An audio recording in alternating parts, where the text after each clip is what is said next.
Shalom Bapak Ibu, Saudara yang kasih Tuhan, sahabat RPKM, pendukung yang setia yang terus mendengarkan renungan dan pengajaran dari RPKM, renungan pengajaran kata Rasul Misteri. Terima kasih untuk Bapak Ibu yang terus boleh mendengar, menonton YouTube ini, yang terus boleh mendukungnya. Nah, Bapak Ibu yang kasih Tuhan, dan terutama juga para mahasiswa Sekolah Tinggi Teologi Kata Rasul Indonesia yang mengikuti perkuliahan, terutama mereka yang mengikuti mata kuliah Kristologi. Ya, pembelajaran hari ini adalah pembelajaran tambahan untuk menambah pengetahuan kita tentang Kristus, yaitu tentang keilahian Kristus.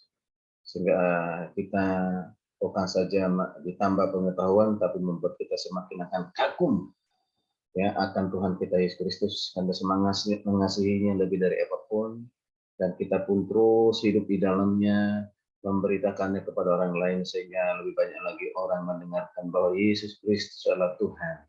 Saat ini yang diragukan oleh banyak orang, ya masih banyak ya tuduhan-tuduhan ataupun anggapan ya kepada orang Kristen bahwa orang Kristen itu menyembah manusia, ya itu Yesus Kristus, dia bukan Tuhan dan yang lain sebagainya.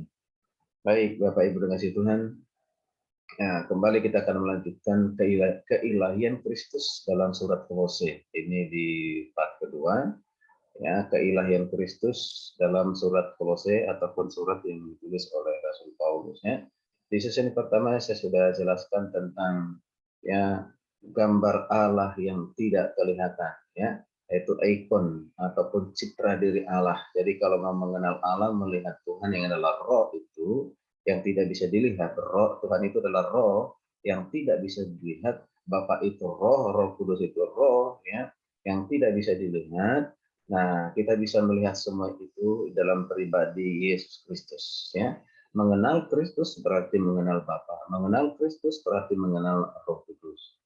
Mengenal Kristus berarti kita mengenal Tuhan, ya, mengenal Tuhan, karena kehadiran Yesus sebagai manusia di dalam pribadinya itu ada ikonnya Allah, gambar dan citranya Allah, ya, ikon ataupun citranya Allah, ya, semuanya ada dalam pribadi Yesus Kristus. Sekalipun Tuhan Yesus pernah mengatakan, ya, akulah Tuhan, sembahlah aku, ya, tidak harus demikian untuk ya mengenal ataupun memahami bahwa Yesus Tuhan, tetapi dengan sifat-sifat yang dia miliki, yaitu sifat-sifat keilahian yang dimiliki, kita bisa memahami, mengerti, sehingga dengan demikian kita bisa tahu bahwa ternyata Yesus Kristus adalah Tuhan. Pembuktian Yesus Kristus adalah Tuhan bukan manusia. Bukan manusia, siapa kita, kok hebat kita manusia membuktikan ya Tuhan itu, tapi Tuhan sendirilah yang membuktikan dirinya Tuhan di dalam pribadi Yesus Kristus. Ya, sekali lagi, Tuhan sendirilah yang membuktikan bahwa dirinya adalah Tuhan. Dia menyatakan diri dalam pribadi Yesus Kristus, ya, yang hadir sebagai manusia. Luar biasa. Ya, mari kita perhatikan bersama-sama di kitab Kolose ini. Ya, saya akan baca ayat firman Tuhan. Ya, jadi secara khusus di sesi yang kedua ini adalah Kristus sebagai yang sulung. Ya, Kristus sebagai yang sulung dan yang utama. Yang sulung dan yang utama. Ya, mari kita perhatikan ayatnya. Saya akan baca ayatnya. Firman Tuhan berkata demikian. Ia adalah gambar Allah yang tidak kelihatan, yang sulung, lebih utama dari segala yang diciptakan. Ia adalah gambar Allah yang tidak kelihatan, yang sulung, lebih utama dari segala yang diciptakan. Nah, kalau gambar Allah yang tidak kelihatan saya sudah jelaskan di sesi yang pertama. Nah, sekarang yang menjadi fokus kita, yang perhatian kita adalah yang sulung. Nah, yang sulung. Nah, ini kata yang sulung. Ya, Yesus Kristus adalah yang sulung. Nah, gitu ya. Nah, kita perhatikan. Karena ini ada pemahaman yang kurang tepat, bahkan keliru, tapi ada orang lain juga bilang sesat. Ya, ini suatu pembuktian bahwa Yesus itu adalah ciptaan. Ya, ya. Jadi yang sulung dari ciptaan itu artinya dia yang pertama dicipta. Dia yang pertama dicipta. Jadi sebelum segala sesuatu dicipta, lebih dahulu Yesus dicipta.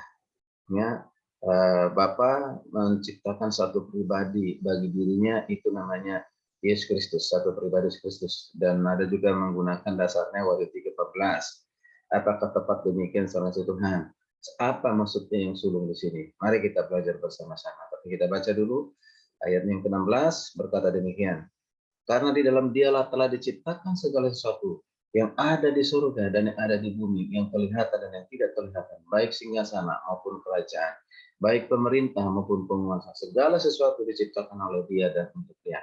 Nah, ini ayat 16 ini nanti kita akan pahami pengertian teologis, makna teologis tentang keilahian Kristus di ayat 16 ini nanti di sesi yang ketiga. Sekarang kita tetap masih di ayat yang ke-15, yaitu Kristus sebagai yang sulung dan yang utama. Ya, Kristus sebagai yang sulung dan utama. Jadi menurut saksi Yehova, istilah yang sulung seperti tadi disampaikan itu dalam Kolose 1:15 ini mengandung arti bahwa Kristus menciptakan segala sesuatu yang lain sesudah ia diciptakan oleh Allah terlebih dahulu. Nah, jadi itu. Jadi pengertiannya Allah lebih dahulu menciptakan Yesus, ya. Setelah Yesus diciptakan, baru Yesus terlibat dalam penciptaan, menciptakan segala sesuatu yang lain. Ini pengertian dari kata yang sulung. Berarti pertama dicipta, baru yang lainnya, ya, langit dan bumi dan alam dan segala yang semuanya ciptaan itu, ya, baru itu yang kedua. Nah, yang pertama adalah Yesus. Nah, luar biasa. Apakah pandangan ini benar? Mari kita perhatikan. Nah, tentu pandangan ini bertentangan, ya, bertentangan dengan kebenaran Alkitab, tidak sesuai dengan apa yang dimaksudkan oleh Paulus di surat Kolose, yaitu kata yang sulung. Mari kita perhatikan bersama-sama, Bapak Ibu dan kasih Tuhan. Dalam pikiran Ibrani dan Yunani, kata yang sulung itu atau istilah yang disebut dengan prototokos. Apa? Prototokos. Ya, ini hanya menunjuk pada pengertian yang sangat, ya, tidak berkaitan dengan apa? Tidak berkaitan langsung dengan waktu. Ya, ini tidak, kata prototokos ini tidak berkaitan dengan waktu. Ya, mari kita perhatikan ada dua hal yang perlu dipahami pengertian yang sulung. Ya, yang pertama, yang sulung adalah sebutan yang sangat umum untuk penghormatan. Biasanya begitu, ya. Itu contohnya di sini. Israel sebagai suatu bangsa adalah anak yang sulung. Nah, anak yang sulung itu berarti memberikan suatu penghormatan kepada bangsa Israel sebagai anak yang sulung. Ya, nah artinya adalah bangsa Israel merupakan anak yang paling dikasih Allah. Nah itu kata yang sulung. Ya, nanti silakan dibaca di Keluaran 4 ayat 22. Ya, jadi kata yang sulung di sana adalah yang lagi bangsa Israel merupakan anak yang paling dikasih Allah. Nah, Nah, kedua, mari kita perhatikan, kata yang sulung juga merupakan gelar Mesias. Ya, gelar Mesias. Nah, kalau kita perhatikan, dibaca dalam Mazmur 89, ayat 28, yang seperti yang ditafsirkan oleh orang Yahudi sendiri, janji mengenai Mesias, yaitu aku juga akan mengangkat dia menjadi anak yang sulung. Ya, aku juga akan mengangkat dia menjadi anak yang sulung, ya, anak yang sulung. Ya, menjadi yang maha tinggi di antara raja-raja bumi. Nah, jadi maksudnya anak yang sulung di sini maknanya adalah jelas tidak dipakai dalam pengertian waktu, tetapi dalam pengertian apa? Penghormatan yang istimewa. Jadi diberikan penghormatan istimewa, ya. Nah ini, penting kita perhatikan bersama-sama. Ya, oke. Nah, jadi ketika Paulus berkata tentang anak bahwa ia merupakan yang sulung dari segala yang diciptakan, maksudnya apa? Maksudnya itu bahwa penghormatan tertinggi dimiliki oleh ciptaan, yaitu adalah miliknya.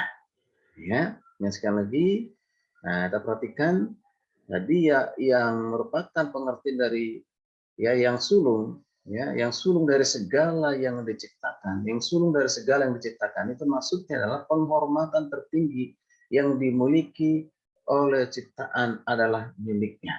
Artinya ciptaan itu adalah miliknya Yesus, miliknya Tuhan, ya, miliknya Tuhan.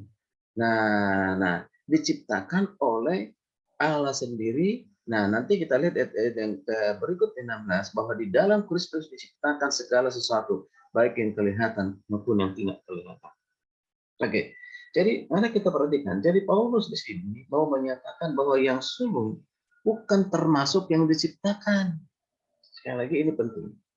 Jadi kata yang sulung Bapak Ibu saudara kasih Tuhan, terutama jika ada sesuatu kita dari Saksi Upah yang mendengarkan hal ini, jadi kata yang sulung di situ bukan termasuk yang diciptakan, melainkan melainkan ini ya melainkan di dalam dia ya melainkan di dalam dia ya oleh dia segala sesuatu diciptakan. Dialah Allah pencipta semesta. Perhatikan, di dalam dia, di dalam Kristus, ya, dan oleh dia, oleh Kristus, segala sesuatu diciptakan. Dialah Allah, dialah Kristus, pencipta semesta. Wow, luar biasa. Ya, nah, kalau di pelajaran kristologi, kata mencipta itu adalah kata bara, ya. Yang kata bara itu dari yang tidak ada menjadi ada, atau istilah teologinya itu ex nihilo, dari yang tidak ada menjadi ada. Nah, jadi, nah, dan mungkin yang diciptakan dapat mencipta dari yang tidak ada menjadi ada. Ya, tidak mungkin, itu mustahil. Ya, ciptaan bisa mencipta dari yang tidak ada menjadi ada. Ya, itu yang luar biasa. Jadi, nanti kita perhatikan bersama-sama. Ya, jadi pandangan Saksi Yehova yang mengatakan bahwa Yesus terlebih dahulu diciptakan sebelum dia menciptakan segala sesuatu, ini mereka punya pemahaman dengan menggunakan sebenarnya bukan prototokos, tapi protoktisis ya protoktisis. Nah ini kita perhatikan ya, protoktisis ini beda dengan prototokos ya. Nah beda. Mari kita perhatikan gagasan istilah ya protoktisis ini adalah terlihat di sini dengan hubungannya dengan penciptaan langit dan bumi serta segala isinya, ya, secara ex nihilo, yaitu penciptaan dari yang tidak ada menjadi ada. Nah, ini perhatikan ya. Nah, karena itu istilah protoktisis ini menyatakan bahwa langit dan bumi merupakan ciptaan yang pertama. Nah, ya. Nah, nanti silakan dibuka dalam Kejadian 1 terutama di ayat yang pertama ya. Pada mulanya Allah menciptakan ya. Nah, langit dan bumi pada mulanya ya, pada mulanya. Berarti kata pada mulanya di situ juga menunjukkan kepada yang sulung dari ciptaan. Jadi yang sulung dari ciptaan itu ya terdapat di Kejadian 1 ayat 1 dan juga di Mazmur 148 ayat 5 dan juga nanti kita perhatikan di Kolose 1 ayat 16 ya. Nah, jadi masih ingat saya sudah pernah saya ajarkan gagasan apa namanya ya, kata Elohim ataupun kata Elohim atau kepada mulanya Allah menciptakan itu kata Elohim. Elohim yaitu itu menunjukkan kepada kejamakan ya dan juga sekaligus ketunggalan dari Eloah dan Im. Eloah itu adalah tunggal bahwa Allah itu esa, Allah itu hanya satu, ya hanya satu, tetapi dalam tunggalan itu ada pribadi yang jamak itu kata im menunjukkan kepada im yaitu Bapa, Anak dan Roh Kudus. Nah, ini jadi jelas Yesus terlibat di dalam penciptaan ya. Nah, yaitu ya kalau dikatakan jamak berarti siapa? Ya kan tidak ada yang lain kecuali Allah ya. Kejamakan menunjukkan kepada yang setara. Ya, Bapa, Anak dan Roh Kudus adalah setara. Nah, oke kita lanjutkan. Nah, jadi Bapak Ibu dan kasih Tuhan, istilah protoktisis menyatakan bahwa langit dan bumi merupakan ciptaan yang pertama. Ya. Nah, oke. Ya, sedangkan istilah prototokos ya, prototokos dalam konteks tersebut ya dalam konteks Kolose 1:16 ini menyatakan apa? Fakta itu fakta kekekalan ya fakta kekekalan dan keilahian Kristus sebagai sang pencipta ya. Nah, sekali lagi, fakta kekekalan dan keilahian Kristus sebagai sang pencipta bukan sebagai ciptaan yang pertama. Sekali lagi, bukan sebagai ciptaan yang pertama. Nah, nanti perhatikan selanjutnya ada prasa. Perhatikan di sini ada prasa di dalam, ya. Nah, ini dia, di dalam, ya, di dalam, ya, di dalam, ya, di dalam dia. Ini apa? Menjelaskan lingkup karya penciptaan itu terjadi. Sudah kita baca tadi 16-nya. Ya. Lalu kita perhatikan, maksudnya seluruh hukum dan tujuan penciptaan alam semesta diatur oleh siapa? Dikendalikan oleh siapa? Diatur dan dikendalikan oleh Yesus. Itu maksudnya. Ya. Nah itu. Nah, Kristus tidak berada di dalam segala sesuatu. Perhatikan. Kristus tidak berada di dalam segala sesuatu. Ya. Melainkan segala sesuatu ada di dalam Kristus. Ada di dalam dia. Sebab itu tidak mungkin Kristus sebagai ciptaan. Ya, oke, sekali lagi segala sesuatu ada di dalam Kristus, bahkan segala sesuatu bergantung kepada Kristus. Ya. Jadi sebab itu tidak mungkin Kristus sebagai ciptaan, masa ciptaan bergantung kepada ciptaan, ya gitu ya. Ya, ciptaan itu dibatasi ruang dan waktu. Ya, kalau Tuhan tidak dibatasi oleh ruang dan waktu. Oke, nah kita perhatikan. Jadi maka frase yang digunakan di sini mari kita perhatikan, lebih utama dari segala yang diciptakan. Lebih utama dari segala yang diciptakan. Jadi ini bukan menunjukkan kepada Yesus sebagai ciptaan yang utama dari Allah. Keliru sekali, ya. Jadi melainkan Yesus Kristus, ya Kristuslah sang pencipta alam semesta. Ya, Yesus Kristuslah sang pencipta alam semesta. Nah, ini ya. Jadi di dalam dialah dan untuk dialah semuanya diciptakan. Di dalam Kristus dan untuk dia semua diciptakan. Oke, baik Bapak Ibu kasih Tuhan. Ini sudah semakin jelas kata yang sulung ya. Ya. Jadi ada berapa argumentasi atau alasan Alkitab ya untuk menolak pandangan saksi Yehova yang menyatakan bahwa Yesus adalah ciptaan. Ya, ini perlu untuk kita bisa menolak ya pandangan saksi Yehova yang menyatakan bahwa Yesus adalah ciptaan. Mari kita lihat bersama-sama. Ya, jadi argumentasinya apa? Supaya kita bisa menolak ya ajaran dari saudara kita saksi Yehova ini. Ya, yang pertama adalah seluruh konteks bagian Kolose 1 ayat 15 sampai 23 silakan dibaca secara keseluruhan. Makanya kalau baca Alkitab itu jangan hanya satu ayat Alkitab, tapi nggak membaca konteks dekatnya, ayat sebelumnya dan ayat sesudahnya. Baca dengan lengkap, dengan utuh gitu ya. Jadi mencopot sana, copot sini, dihubungkan sana, hubungkan sini. Ya, padahal nggak ada hubungannya kan gitu misalnya. Oke, dihubung-hubungkan gitu ya. Ya, atau dibilang dengan teologi cocologi kan. Teologi cocologi kan, cocok-cocokin gitu sehingga apa menyesatkan justru ya. Salah bertahun-tahun ya seperti itu ya. Sehingga banyak orang yang disesatkan. Mari kita lihat bersama-sama. Jadi sekali lagi seluruh konteks Kolose 1 ayat 15 sampai 23 ini hanya menekankan apa? Superioritas Kristus sebagai pencipta atas segala sesuatu. Sekali lagi, ini menunjukkan atau menekankan superioritas ya, ya utama, yang pertama ya, yang pertama dan utama Kristus sebagai pencipta atas segala sesuatu. Itu yang pertama, ya. Lalu yang kedua, pribadi yang sulung menerima penyembahan dari ya menerima penyembahan dari malaikat. Ibrani 1:6. Nanti perhatikan. Ya, sedangkan makhluk ciptaan tidak diperkenankan untuk disembah. Ya, Keluaran 24 sampai 5. Jadi itu. Ya, pribadi yang sulung itu menerima penyembahan dari manusia, menyembah penyembahan dari malaikat, gitu kan? Sedangkan makhluk ciptaan tidak pernah untuk disembah.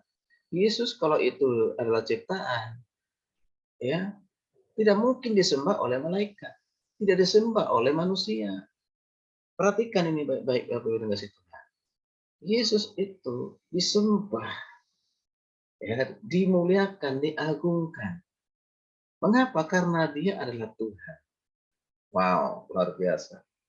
Nah, lalu kita perhatikan lagi yang berikutnya, ya, yang berikutnya di sini, Bapak Ibu kasih Tuhan, ya, yaitu ini yang ketiga ya, bukan keempat ya.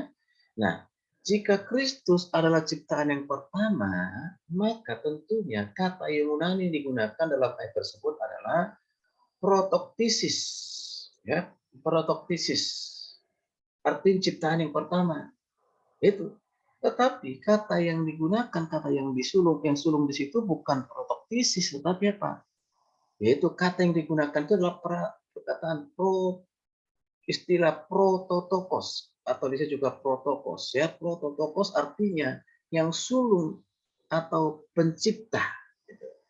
Ya, yang sulung atau pencipta. Nah, karena itu istilah yang sulung hanya memiliki dua makna teologis, yaitu Kristus ada sebelum semua ciptaan.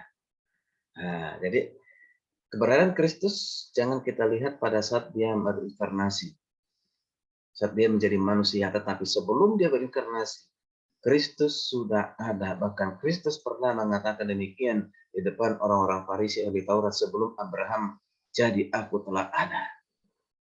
Makanya orang-orang Farisi ahli Taurat marah.